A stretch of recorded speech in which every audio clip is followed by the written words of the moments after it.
कविता का शीर्षक है अयोध्या और मगहर के बीच। अयोध्या और मगहर के बीच फैली है एक काली रेखा, शुष्क किंतु बजबजाती हुई, जैसी वैचारिक दूरी है मड़ई चमार और सुरजन पांडे के अहाते के बीच घिन और बदबू से सराबोर।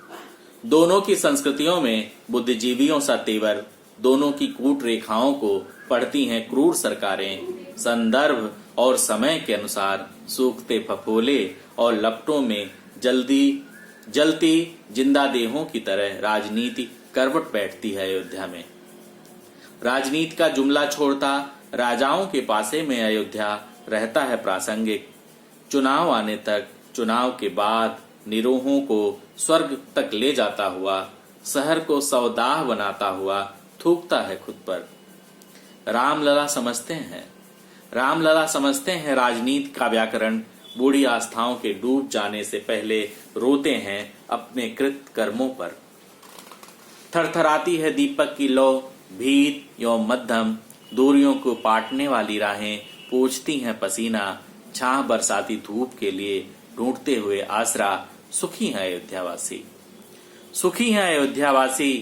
अयोध्या के घाटों पर सर्कस करती ध्वनि, काया का मार्जन करती निगाहें, भोग में योग देखती रोती हैं खुद पर। भक्त बेचती थुलथुल आस्था पर अट्टहास करती हैं लगातार। मगर शांत पड़ा है मगहर। वहां की जनता एक बदहवास नदी को छोड़कर नहाती है कुआनों, मलती है उसकी धूल। जैसे कबीर आज भी प्रासंगिक हो सनातन मगहर में, फकीरी का वृक्ष पाले प्रजा भीतर। मगहर चर्चा में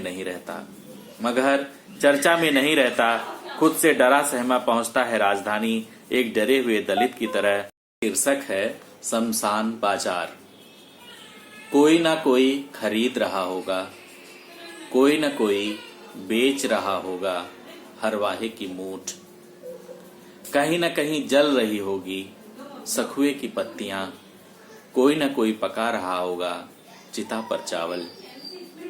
देश जिसमें रहते हैं बहुत सारे लोग, 26 रुपये के मुआवजे में मरते हुए लोग जो निकल पड़ते हैं मौत की तलाश में, बिना बीमा 27वीं मंजिल पर, जिनके पांवों में सनीचर दिन रात भागता है।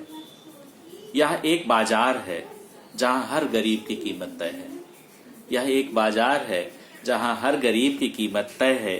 कोई एक मंत्र पढ़ रहा है, कोई एक जला रहा है काया, कोई और जो देख रहा है भूख और आग को जलते हुए घट घट। यह बाजार है, यहाँ कम से कम जीने की बातें नहीं हो सकती हैं मरने की बातें, हो सकती हैं शमशानी रातें। कविता का शीर्षक है बाघिन। बाघिन मेरा मुंह चाटती है, मुझे दुलारती है, पंजों का प्रयोग करना सिखाती है।